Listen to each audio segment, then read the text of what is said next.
నమస్తే ఓటెన్ టీవీకి స్వాగతం. నూతన యాగశాల ఏర్పాట్లతో ఆలయంలో భక్తుల ఆనందానికి అవధులు లేకుండా పోయాయి. విశాలంగా గాలి వెలుతురు సమృద్ధిగా వచ్చేలా నిర్మించిన యాగశాలలో భక్తులు ఎంతో ప్రశాంతంగా పూజా కార్యక్రమాల్లో పాల్గొనుకుంటున్నారు.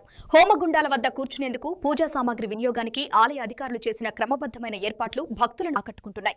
ఒకేసారి పెద్ద సంఖ్యలో భక్తులు ఎలాంటి ఇబ్బంది లేకుండా హోమాల్లో పాల్గొనేలా ఆధునిక సౌకర్యాలు కల్పించడంతో పాటు సంప్రదాయ బద్ధతను కూడా కాపాడటం విశేషంగా నిలిచింది.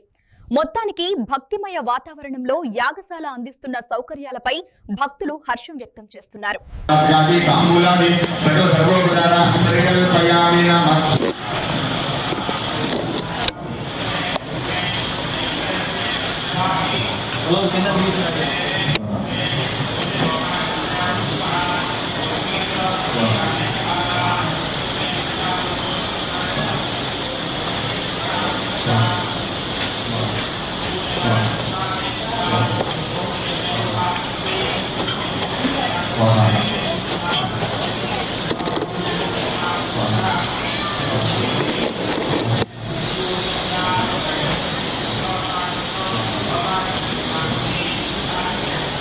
అతి ముఖ్యంగా సప్తశతి అంటే 7 మంగళ శ్లోకాలతో కూడినది.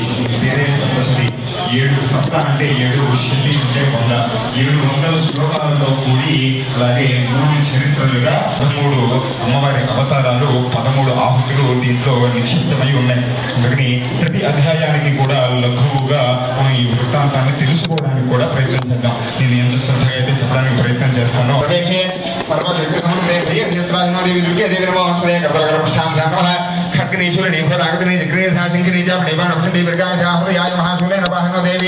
पाहि खड्गेन जामके खंडासुनेन नष्टाहि जावद्यानसुनेन जातरसे स्वाहा प्रास्यां वृक्षप्रतीच्यां च छिण्डिके नक्षत्रक्षणे ब्राह्मणेन प्रशोलस्य उत्तरस्यां तथेष्टि वदनी घटनावर्णात्मिकां सुषुभ्रां दुर्गां त्रिनेत्रां भजेन भजेदात्मिकायै गणपतियामि नमः स्वाहा महाकार्यतात्मिकायै पुष्पमृगव्यामि स्वाहाय वायुतात्मिकायै ध्रुवं मृगव्यामि स्वाहा वेदसुतात्मिकायै दीपं मृगव्यामि स्वाहा अमृतात्मिकायै अमृतनैवेद्याख्ये नारिकेलफलादिवेद्यामि स्वाहा दात्मिकायै ताम्बूलादि सर्वोपचारान्तरिकल्पयामि नमः स्वाहा.